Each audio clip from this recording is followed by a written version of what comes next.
Welcome to our Tuesday comic preview show. Thank you for joining us this week. We're going to give you some spoiler-free reviews of the new comics that have come out this week.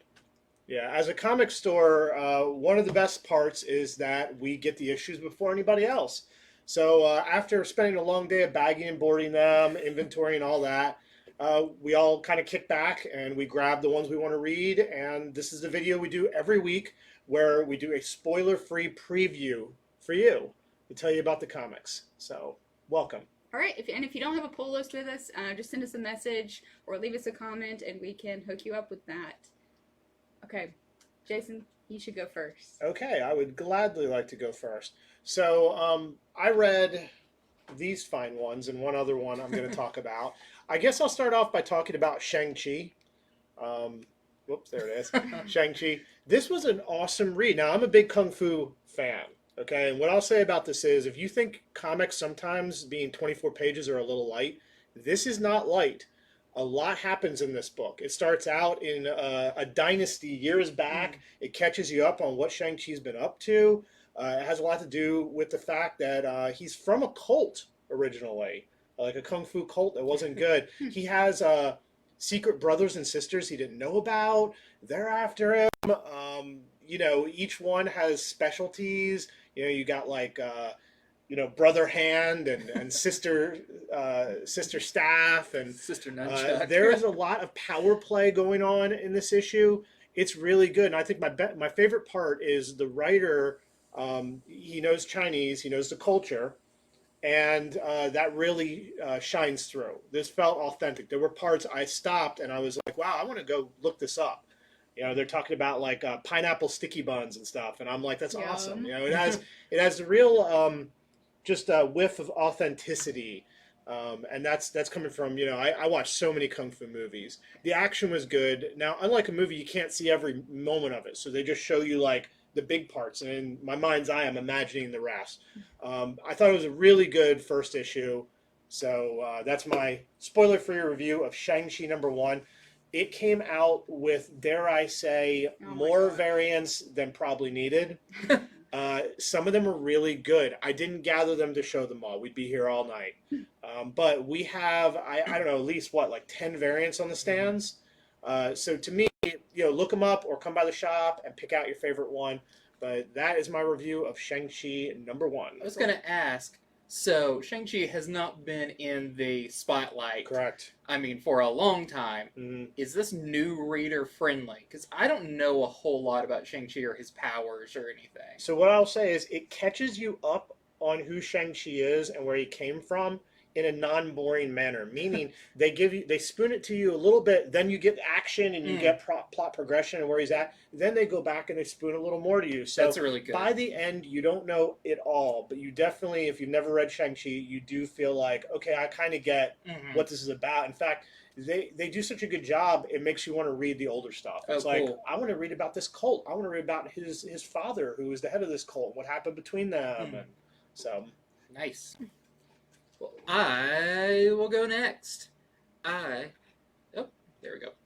I got a chance to check out Dark Knight's Death Metal Multiverse's End. And so this is a one-shot that ties in with the Dark Knight's Death Metal series. This is by James Tynion, who, of course, is writing Batman right now. So you know it's going to be good. And what I thought was really cool, too, was he worked a lot on kind of Justice League and stuff before that kind of led into Death Metal. So he definitely ties in some of the previous stories into this and where all these characters kind of fit into it. And so it deals with the multiverse. And if you know what's been going on, kind of like post-Justice League, but also in Death Metal, Perpetua, the big bad, has been wiping out a lot of those universes, and it tells you how many are left, and it's not many, just a handful. And so these are those worlds fighting for kind of to hold their ground, even though it's definitely a losing battle. And you get great characters like Captain Carrot is a main character in it. Owlman, who is traditionally a bad guy, but he's kind of put in a weird position where he comes from a evil world, but he still doesn't like the idea that someone else evil's coming into it, trying to take over. So it's really cool. You get all the different Earths, their version of Superman and Wonder Woman, and there's a lot of death in it because, I mean, we're losing a lot of the multiverses. So I thought it was really fun. The art is way kind of, I don't want to say cartoony, but definitely like lighter. It like fits with some Captain Carrot and stuff like that. It works with it. And I think it's going to be a pretty important part of the death metal story because you kind of see when it's over what this is going to lead into and the characters that are left, what's going to happen with them. And if you're reading everything Dark Knight's death metal, if you told us you want to get everything, you should have this in your box. But if not, I think this is also just a really fun one-shot for people who really like kind of the DC crises and the whole like multiverse with different versions of Superman and Batman and all of that. Plus, I will say there's an evil Batmite that's very MODOK-esque. I'll say that. Bat tick. Yeah, he's pretty scary, and he's got an army of things that are also really cool. And it also had this great variant, this Arthur Adams variant of Captain Carrot. And I'll say that scene kind of does happen, and it's real sad. You see a real sad bunny. What could be so heart-wrenching to him? Did somebody like poison a garden where he had his carrots or something? Well, you'll see. There's some. It's a real sad cartoon. I'll say that. All right. Well, I guess I will go next since we're just going in line here. Yeah, so we have out this week Batman 3 Jokers #2. This has been super highly anticipated by the whole world. Yes, that's right. The whole world has People been waiting care for about this? They I do. hadn't heard. I am shocked. We ordered so much of #1. We've had to already place reorders on it. We've already had a lot of people coming in today to get issue #2 because we sell DC Comics on Tuesdays now. So you can come and get your stuff out of your pull box, or you can still come in. We're open till 7 if you're local. So we are still selling this today, every Tuesday. So there's a lot to say about this issue. It's really hard to talk about without spoiling any of it, but they do go a lot more into the sort of just really clarifying that there is, in fact, 3 different Jokers at a minimum, I would say. What else without spoiling it? There's, I'd say Jason Todd is on the brink of a mental breakdown. I think ultimately he kind of gets pulled back from it. So that's going on. A lot of dialogue between him and Batgirl. Yeah, I think, of course, because we all read it, let's not pretend like we didn't all like immediately grab it when it came in and read it. Yeah. I feel like there's a lot of, I mean, there's definitely a lot of action. There's a lot of back kicks to the face. But I feel like there's a lot of character development in a way that we don't really see with these characters a lot of the times. I mean, we get character development, but definitely the Bat family, I feel like kind of grows in this of like, what does each member mean to each member and how do they see themselves in that family? What's their job? What's important? Yeah, I agree with you. As much as, you know, when you read 3 Jokers, the main thing is who are these 3 Jokers? Mm-hmm. Why are there 3 Jokers? And that's a great hook, and they're doing fine with that. However, it has shocked me how much I care about what's going on with the Bat family aspect of it. And so, being that, you know, Jeff Johns is holding up both those parts, I mean, that's amazing. Yeah, it's actually very well balanced. You find yourself caring about, yes, there's the Jokers, but also, like, I you know, when it switches to focusing on the family, I'm like, yeah I'm all for this too. Mm-hmm. And I think this is really going to lead into some interesting areas with these characters. They've all got a lot of pain. Yeah, and a lot of pain that I would say the Joker has directly inflicted upon them. Yeah. So that's kind of ramifications. They definitely talk about that with, you know, how each of them were affected, where we know Barbara Gordon got shot in the spine by him, and then we know Jason Todd got beaten to death, basically. Yeah, he got a couple love taps. Yeah, so it's kind of like, what does that mean so many years in the future? How's right. I think it's handled really well, too. So that's what we're seeing in this issue a lot of, and there are all the variant covers. So this is the A cover. This is the B cover, and it's very similar to the Batman B cover that we saw from issue #1. There's even some blood on her face there. So we ran out of this. We couldn't even put the Batman cover on the shelf last time, so I suspect this will sell out pretty quick too. If you guys want any of these, just let us know in the comments. There's a lot of great Joker covers, but there's also Joker exhaustion, and so people go for that Bat family cover as well. Yeah. So we have, this is the putting on makeup cover. Has to put on real person skin color makeup. This is the Joker behind bars variant. He's not at all worried. He always gets out.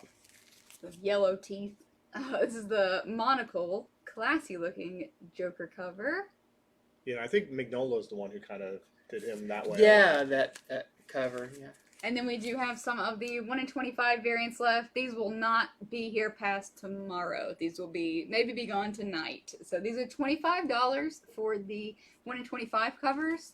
And then these are all cover price of $6.99. So there you go. Those are all the covers available for 3 Jokers. Okay, so I read Batman Joker War Zone #1, which it's a one-shot. So, you know, they put #1 on everything. This was really cool. This is a lot of different stories by many different people who have been writing the Batman titles. But the main story I want to talk about, this is the one that everyone I think is going to flock in for. There's a new character who's interesting but also kind of funny. He's called Henchmaster.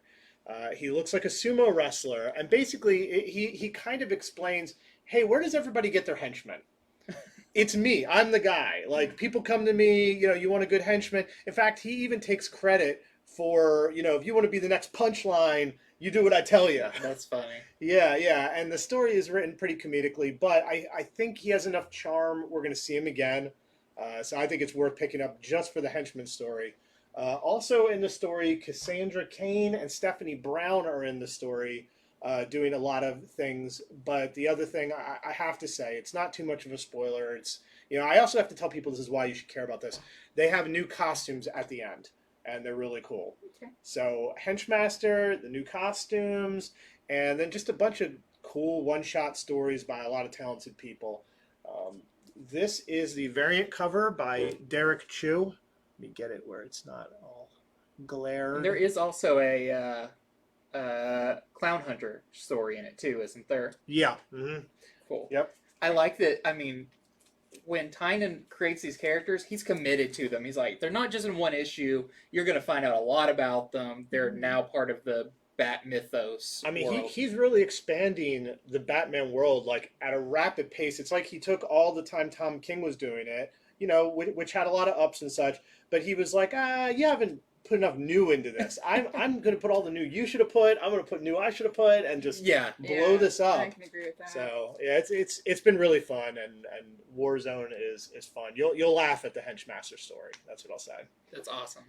So the other one I got to check out. I can never grab this on the first time. I'll give you a little I can't space. think backwards. I only have one more to do. This is tribute to Ween and Cockrum Giant Size X-Men. So everyone is of course familiar with the cover that looks very similar to that of Giant Size X-Men. First appearance of your Colossus and your Nightcrawler and all of those fun characters. But this is a tribute to the creators. I forgot how long they've said it's been. I think that's 40. Is it 40 years? 40 years? It doesn't Something say like that. anywhere on the cover. But it is... It's got to be 40 years. yeah, it's been a while. Yeah. It takes the entire Giant Size X-Men, and every page is done by a different artist. And very much... in a very loving tribute to the original artist. And, I mean, you get big people, like page 1 is Alex Ross. So, I mean, Wow. I know, it's kind That of... was probably in his contract. I'll do it. I get page 1. I get the splash page. Yeah. But, I mean, you get, like, Mark Brooks, you get Pepe Larraz, who, of course, is working on the X-Men stuff. You get tons and tons of huge people on this. Some really... I mean, you really see how, like, beautiful this book was originally laid out. That these artists can take it and expand, like, do their own takes on them, and it all looks beautiful. I mean, there's some some really, really nice pages. But yeah, it's a really fun kind of. I'm looking forward to rereading it because I've read a not the original copy, but I've read a giant size X-Men before, and I'm really looking forward to reading this and really enjoying the art as I go and seeing how that kind of affects the story with all of that. And then there's also a Trad Moore variant. I'm a big fan of Trad Moore from Luther Strode, and he worked on Ghost Rider. So yeah, there's that. That's just the main variant. And then we have the Cockrum X-head wreath thing variant. It does look like a wreath of faces. And then it also has a Virgin variant cover. It's a 1 in 100. We've got it for $100. Really, really nice. And I will mention on this one, when we looked it up earlier, it was going for about 130. It has a production line at the bottom. Yeah, so much. I bet you can't even see it on the screen. It's just a tiny, like, hair black line that runs along right there. So we lowered it $30 just on that. Mm-hmm. I don't even know if anyone got a grade if they'd count that off since it's production, but it's there, so we dropped the price on it. And then we have this one, which is really cool. This is the Ed McGuinness cover, and it is a wraparound. So you get, it's hard to get a good wraparound picture on here. But really cool of the giant size X-Men team. Yeah, this is the one, it's tough this week. There were a few I was super interested in. This was one of the contenders. I mean, that many different artists doing that classic of a book, and I still haven't gotten to look at it. Like, I wanted to, but you had to do it because you're the artist of us. Well, I can't wait to crack that open later. There's a beautiful Mark Brooks page of the when all the X-Men are together in their costumes for the first time in the mansion, standing there. It's like, oh, this could have just been a cover. Like, it is a beautiful painted Mark Brooks cover. I can't imagine how much Marvel paid to get them all to do this. I mean, maybe some of them went down in their normal rates just to be like, I'll do that. That's a cool project. Yeah. It sounds like a little bit of a labor of love. Yeah, for sure. But also, they could probably resell that art for a good little bit. Okay. One of the big independent books that came out this week is The Department of Truth. Another one by James Tynion the Fourth. This is his first creator-owned series from Image. So we get to see him outside of Batman, outside of Detective Comics. We get to see what he is going to do with some original content here. And I didn't know what to expect from this. We kind of divvied up what we were going to read a little bit, and this fell to me. I was going to read it anyway, but I actually really enjoyed it. It is, and this is in the solicitation, so I'm not spoiling too much, but what if all the conspiracy theories in the world were true? And how does our government deal with that and keep us all from going crazy with aliens existing and, the moon landing never happening, and every conspiracy theory is jam-packed into this series.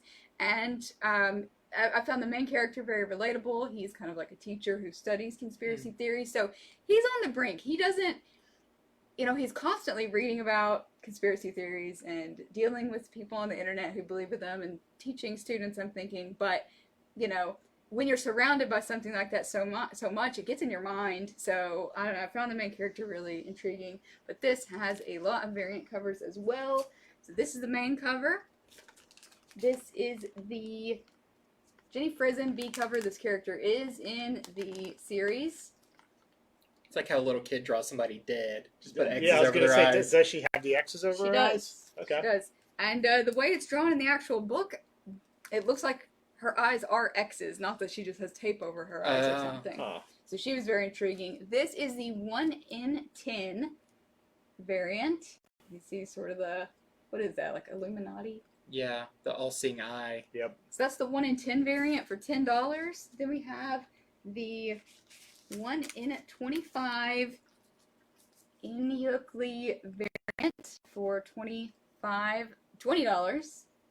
Less than that was ratio good. I really like what you did with the colors and the angles there.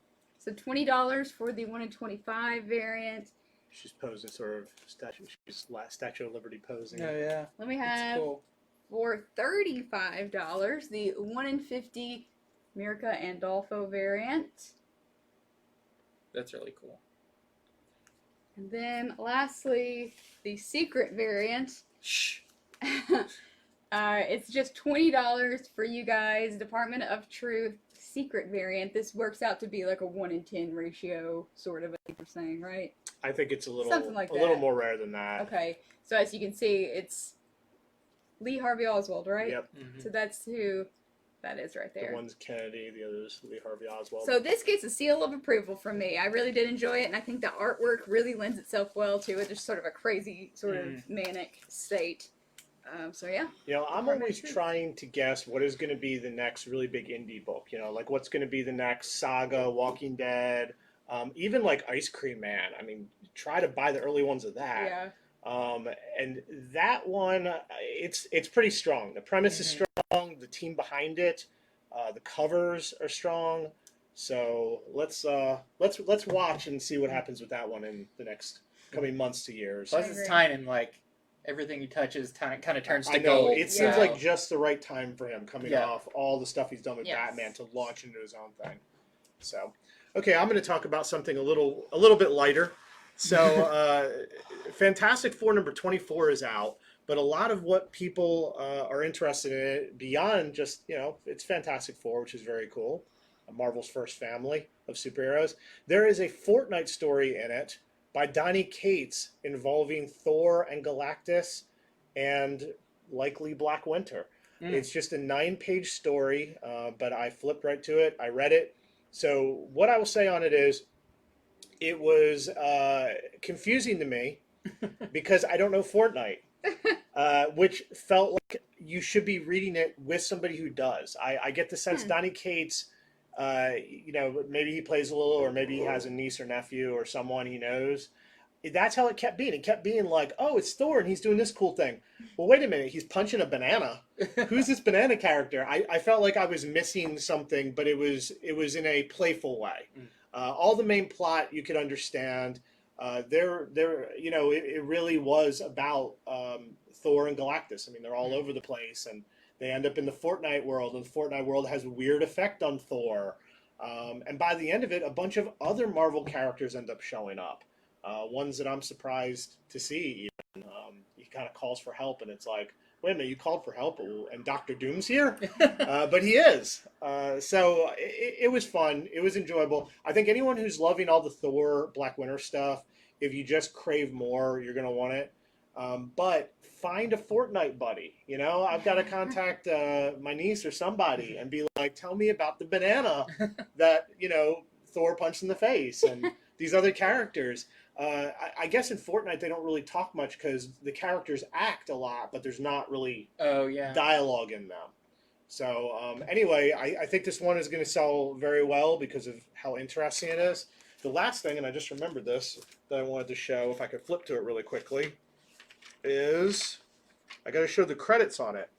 So Nexus War, and look who did the penciling, or the look who did the lettering. Our friend Richard Starkey and Comic Crafts Tyler Smith. So this is just bragging, but we're friends with them. We know them. We know them. So that's awesome. Yeah. Congrats, guys. All right. What do we have? I have next? another thing, which I haven't got a chance to read yet, but I will. And show more. There's the Fortnite variant. Doctor Doom. I told you he was in it, fighting one of those characters that I don't know. Andy, do you know this character? Because you weren't here last time, but you knew at least more about us. I don't know the characters' names. I've played Fortnite. I'm really bad at it, but I've played it. Robot bear with I need swords. my niece to be here for this. So, but anyway, this variant is out as well. We have copies of it. So, I did not get a chance to read it, but this, it feels like the 90s again, because Spawn is heating up. We've got more people pulling Spawn now than probably ever. It's gotten more hype, more readers, more value in the variants than ever before since early 90s. And it's actually really good. I'm reading it now. Spawn is really fun, bringing in a lot of the other Spawn versions. So we see on the cover here, we got Gunslinger Spawn, and it's for issue 310. So definitely a book that I feel like people should be checking out if they hadn't checked in with Spawn in a long time. But it also has some really awesome variant covers. I'll do this one first. Yeah, Because those kind of go together. All the different types of spawns. Yeah. So this one is cool. I almost had to look at it first because I was like, is this an action figure? But really, it's a little hard to tell there, but it's kind of the classic hamburger head Spawn, kind of post-apocalyptic war zone, big gun. So we have that really cool cover. And then, kind of the one people are talking about. Yeah, this is the one that's been we've been clamoring about. Ninja Spawn. And I feel like McFarlane's been doing this with the last couple issues. Yes. Because Gunslinger Spawn was kind of one of them. Mm-hmm. He's doing like these spotlights on these other versions of Spawn. So this is the Ninja Spawn. And really cool, we have the sketch incentive cover of Ninja Spawn for $10. And if you know anything about how the Gunslinger Spawn, how pricey that got, you know that that's a pretty good deal. Because it's really hard to go back and get some of those recent Spawn issues. They kind of blew up. I will admit, this last year has been the only time I've had people calling, being like, hey, do you have Spawn? And it's like, wow, okay, cool. Yeah, it's back in the spotlight, and I mean, he's just killing all these covers. he is. He's such a great marketer, and you know we've still got talks of the movie coming out. He just had the successful Kickstarter for the new action figure. I think this is a new renaissance for McFarlane and all the stuff he's working on. All right, so also out this week are a lot of the timeless variants, more timeless variants from Alex Ross. So let's get some stuff moved here. Okay, we are already out of a few of these, so I'm going to show you the ones we have left for this week. There were 7 new ones out this week, and the first that I'm going to show you is Doctor Strange, Alex Ross timeless variant. I believe that's for Strange Academy. Yep, this is for Strange Academy number 3, and all these are just cover price. They're either $3.99 or $4.99. So there's that one. Then we have some of the Fantastic Four issues. Which is also the Donny Cates Thor issue. Yep, so this is the Thor issue that Jason was just talking about earlier. So if you guys want that issue, but you want one of these covers instead, just let us know. Here's the Invisible Woman. She's kind of fading away. And lastly, we still do have a couple of the Ghost Rider Alex Ross Timeless. I believe this is for Avengers 36. and when you say a couple, Literally a couple. literally like 2 or Literally 3. one I'm just holding I'm here. gonna follow up on that because I have a few Donny Cates over here, but these are the heavy incentive ones. So for anybody who's got deep pockets and wants something really unique, You want to display them or on the stand? yeah. Here, I'll hand them to you. So this is the 1 in 100 Ben Grimm The Thing timeless variant by Alex Ross. Who can guess the other 3 I'm going to show? Here is the Invisible Woman sketch, also 1 in 100. Hopefully we get a Herbie. And then we've got Reed Richards. And lastly, the Human Torch. So these are all 1 in 100. And I thought today I would see if somebody wanted all 4 of them for just What? $190. A deal for all Yes, 4? yes, for all 4. $190 Wow. for all 4. I don't want to break them up. You know, it's a Fantastic Four. So it's less than $50 a piece. However, if nobody takes me up on it on this video or soon thereafter, we'll have them all out individually. Cool. I didn't know this was a more. special edition of Crazy Jason's Crazy Comic Prices. Yeah, I mean, it's you know, that's a lot of money, so Yeah. gotta give a good deal. There is 1 or 2 other things I want to show real quick. There are 2 other Fortnite variants. This is the Fortnite variant for the latest Avengers, and this is the Fortnite variant for Savage Avengers. That one's awesome. And then just 1 other to show you. This is the third print of Ice Cream Man number 20. I think I like this better than the second print. Yeah. So if you like Dr. Seuss, you're collecting all those Ice Cream Man covers, and you didn't hear about them, this is still available. You can still order it from us while supplies last. Have at you read cover that price. issue? I did, yeah. Does it have anything to do with Dr. Seuss? No, Does it have rhyming couplets? A little. Okay. It does. It does. I kind of want to read that because I want to see. Yeah. I think you've The tantalized theme me is always with on the this. cover, so it is. Oh, okay, Dr. nice. Seuss. I obviously yeah. Sushish. All right, guys, if it's not clear, you can order your comics through us. We sell new comics. We don't just have our awesome Sunday show, but we also sell all these new good stuff. If you would like to open a pull list with us, even if you're not local, we ship all over the country. All you have to do is have a minimum of 3 subscriptions with us, and we will hook you up. And I know lots of our friends in the comments will tell you how awesome we are to communicate with, and we'll try to get you everything you want. We even have some people who trust our taste so well that they say, hey, just recommend some things for me. Here's $20. Just throw in some stuff that you guys like and do that for us. So We have great taste. And I know a lot of you know this, but for anyone who doesn't, I got to plug our even more important show, our Friday show at 5:30, Comics from the Future. Why is it more important? Why do we call it the comic show for smart people? It's because smart people think ahead.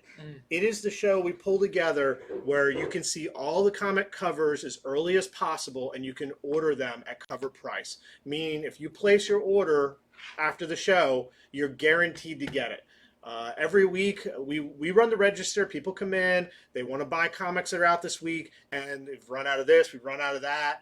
People who watch Comics from the Future and order that way, they get it all. They don't miss anything. So that's every Friday at 5:30. we're gonna get merch made. The comic show for smart people. It is a lot of work for us to do this. Like Yeah. if y'all could see how much work it is us on Thursdays putting this show together, but it's worth it. I mean, the hardest part of the job is getting the information to everyone because they give us such a short window of here are the covers and now place your order. Yep. In fact, I think we're one of the only shops in the country that does that. So please tune in on Fridays. All right, and normally I don't do this because we film this show also for YouTube, and we also do it live on Facebook. But we had a taker for your variant set, so I'll Awesome. break the fourth wall. That's not what I'm doing here, but you know, whatever. It's one of those walls. 3, I'm breaking 4. a wall, and Troy wants to take your super good deal that you Awesome. put here. Yeah, they're all in great shape too. I mean, we take them out of the box. We wear gloves when we take them And out of the box. So Troy you'll be the first actually- person actually. I haven't announced it yet, but you won our share prize for Sunday, which was, I already forgot what we gave away, but you won it. Wow, Congratulations. that's a good day for it's Troy. in the mail to you already, so. All right, guys. Well, like I said, let us know if you want anything you see here. You can let us know up through tomorrow. Just comment on the video, send us a message. Let us know if we can set you up with a pull list. And we will do everything in our power to make you super happy. To make you smile like that. Yep. If you're local, drop them by. Come buy some comics, some talk comics with us. If you're not local, that's fine. Contact us any which way. We ship over. We have plenty of people we ship comics to across the country. Mm-hmm. All right, well, come just find out how big of a week it is this week, and we will see you guys very, very soon.